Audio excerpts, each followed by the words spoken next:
Right, so the mid controls on this bike are great, but with a long time in the saddle, you obviously get a bit of fatigue, and that's going to happen no matter what bike and what position you're sitting in. But what I was thinking is, Harley have been very helpful, and they've given us this frame with mounting points for highway pegs or front mounted controls.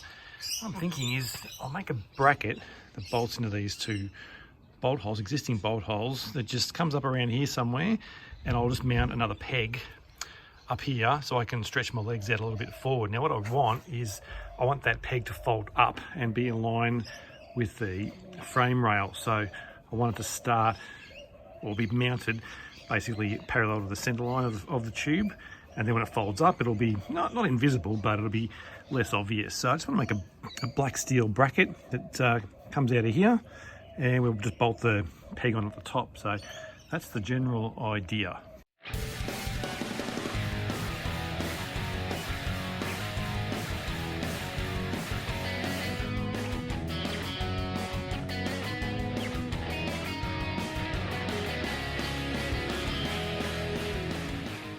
So I've gone very high tech here, and I've just rigged up these blocks of wood just to, roughly estimate where I think the peg would be and whether or not I can adequately clear the existing controls on the bike. So if I had my foot up on a peg that was in this position, then I'm clear. And I've already checked that by sitting on the bike, but this is just a case of helping me measure where this peg has to go. So I'll use the measurement from the bracket, which is down in there, to here as my distance to the mounting the peg. Now this isn't an exact science or anything, but I'll just say I'll work off this front hole here.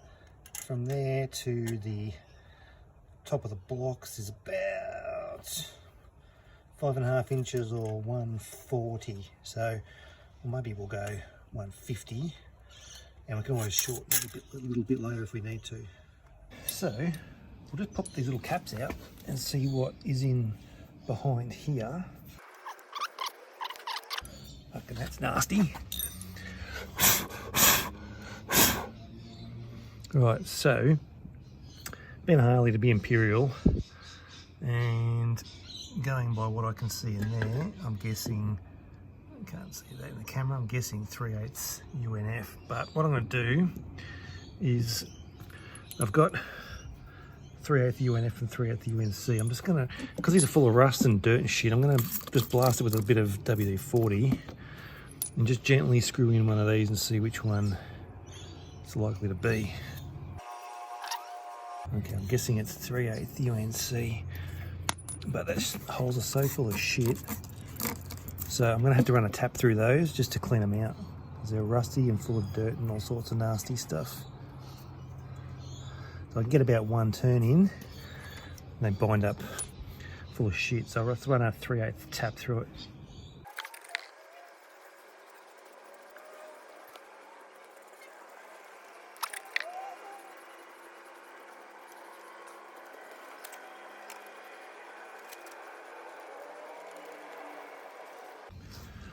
So the other thing I have to do is determine the centers of these two bolt holes, and being Harley, it's probably Imperial.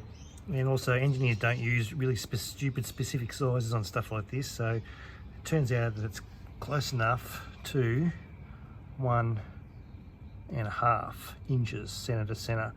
So we're going to run with that. I've been through my box of assorted pegs, and this is all crusty old stuff, and the best I've found is these old 1970s vintage pegs, and that'll do until I can get to a store and buy something that matches what's on the bike. So these are what I want. They've got the folding bracket, so they'll fold up, and they've got a 3/8 UNF threaded hole in them. So that's perfect, and we'll run with these.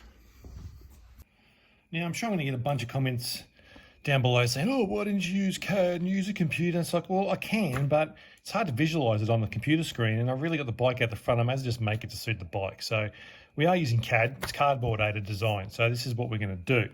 So this is just my standard stationary grade card. And the first step will be is those two bolt holes are the important features. So what we're going to do is we're just going to set up a rough outline of what this thing's going to look like. So my bolts are going to be on this line here, and remember they're 1.5 inches apart. So if I measure 1.5 as accurately as I can, which is there, then that's where my 2 holes go. So because I went to engineering school in the 90s, we didn't have any computers. I went to a very poor university. We did a lot of hand drawing back in the day. So I'm just going to, just to simulate what this looks like, I'll show you what we're doing. So we're going to do a couple of 3/8 holes. So remember the bolts are 3/8, so the shanks are 3/8, so 3/8 holes. So this represents the 2 holes and the bolt holes in our bracket. So what I'm going to do is the bracket's going to look something like this. Not that big, obviously, but something like this. And what I'm going to do now is punch these holes out. Just put a scrap of timber under here and use wad punches. So I find the 3/8 one, which is this one. Have the shank. Put these together, and as accurately as I can, I'm going to knock out these 2 little slivers of paper.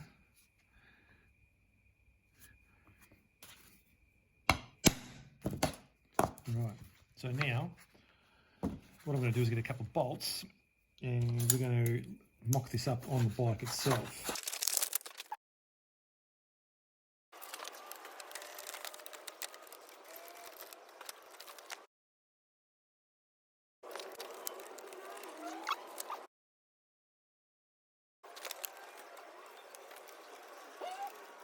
Okay, so what I'm aiming to do here is just find the center line of the tube that runs behind the bracket, because I want that bracket to be mounted on the center line of the tube. So let's see if we can get a better view of it. So I've just roughed up the shape of the bracket. No, it's not going to be anything near it, but what I'm aiming to do is find a rough center line. So it's somewhere in here, because I've got no tension on the paper. So there. Now I know I took some measurements before. It doesn't come through the center of this bolt hole. It's about 3/8 out. So I'll measure that out here. So that center of that hole to where the center line of the tube comes down is about 3/8. So what I was aiming for is this center point. Okay, so you can see the center line mark here. Now I said that the center line comes through about 3/8 from the center of this bolt hole. So that's so 1, 2, 3/8 is about here. Again, we're not splitting hairs. So what I can do now is draw a line from this point here through my pencil mark. Now I've set the location of this other bolt to mount the peg has to be on this line somewhere. So we said when we used the tape measure it was about 5.5 inches from here. So I'm going to go to 6 just to give us a little bit of breathing space. Again, we're not splitting hairs. If we're out by a couple of millimeters, it doesn't really matter. So now I'm pointed here, and what I need to do is put another 3/8 hole there. 3/8 is this one. And this is sometimes a reason for paper drawings, is it's very easy to represent what we're doing. Okay, I'll just extend these lines and you'll see why in a second. That's the center lines for the holes. Okay, now we can basically design our bracket from these 3 features, the 3 holes that we're looking for. So this bracket could be any shape you want. There's no rules, there's no rhyme or reason, whatever you want. It's up to you as the designer. But what I'm going to do is, I'll grab one of these other ones as well. So this bolt's going to come through this hole here and bolt into the bracket, whether it's something like this or something like this. It doesn't really matter. But what I'm interested in is, you know, what sort of size should we make the bracket at this point here? Now, my rule of thumb would normally be, if this is a 3/8 hole, really should be at least double that in terms of the distance around the hole that we want to leave for the right amount of strength. But the other thing you can do is you can use, so this is about 3/4 of an inch. And this one is like a 7/8 square.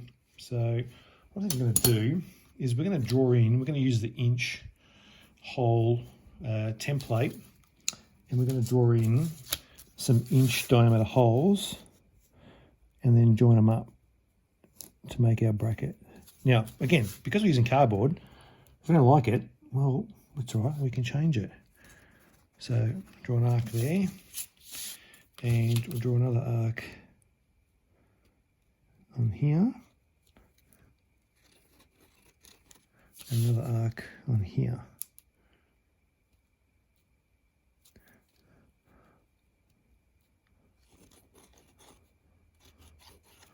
Right, now I'm hoping you can see that if we join these via their tangents, and then this one goes to here, and then this one goes to here, put it on the other side so you can see.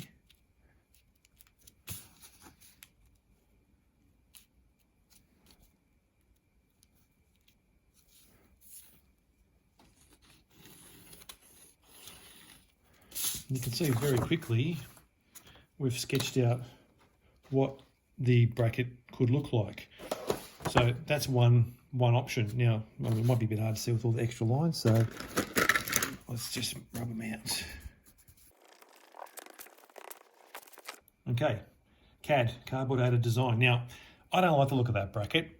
It looks a little bit wrong. So what I think I'm going to do is I think it needs to come out a little bit further here before it kicks back to the top corner. I just think it doesn't look quite right to me. Now again, this is eye of the beholder stuff. You can do whatever you want, but I'm just going to make another version or just amend this drawing a little bit to give me the shape I'm looking for.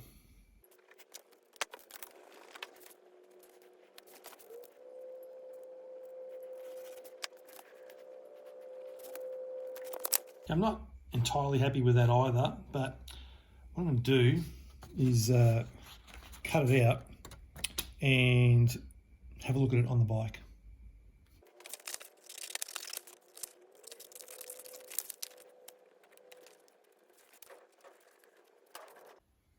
Right, so we've just made another third, and this will be the final version. So I've just moved this this arc here across a little bit just to kick this line a bit forward. So on the bike, this was sort of pointing backwards. So anyway, just looks a little bit better with this in the kicked forward a bit like this. So now all we're going to do is just cut it out of steel, and away we go. So job's done.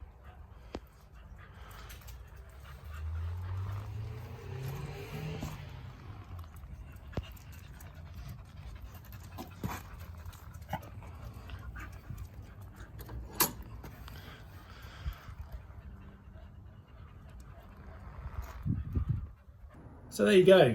That's how to make a custom bracket to suit any application. You can use this approach for any sort of bracket, an exhaust hanger bracket or a tank bracket or anything else you're doing on your custom motorcycle projects. Same approach, I use this every single time. So if you've got a Dyna and you want to make something exactly like this, I've got a fully dimensioned engineering drawing available in my store. It's only $1. So click the link in the description below and you can head over there and check it out. Thanks for watching.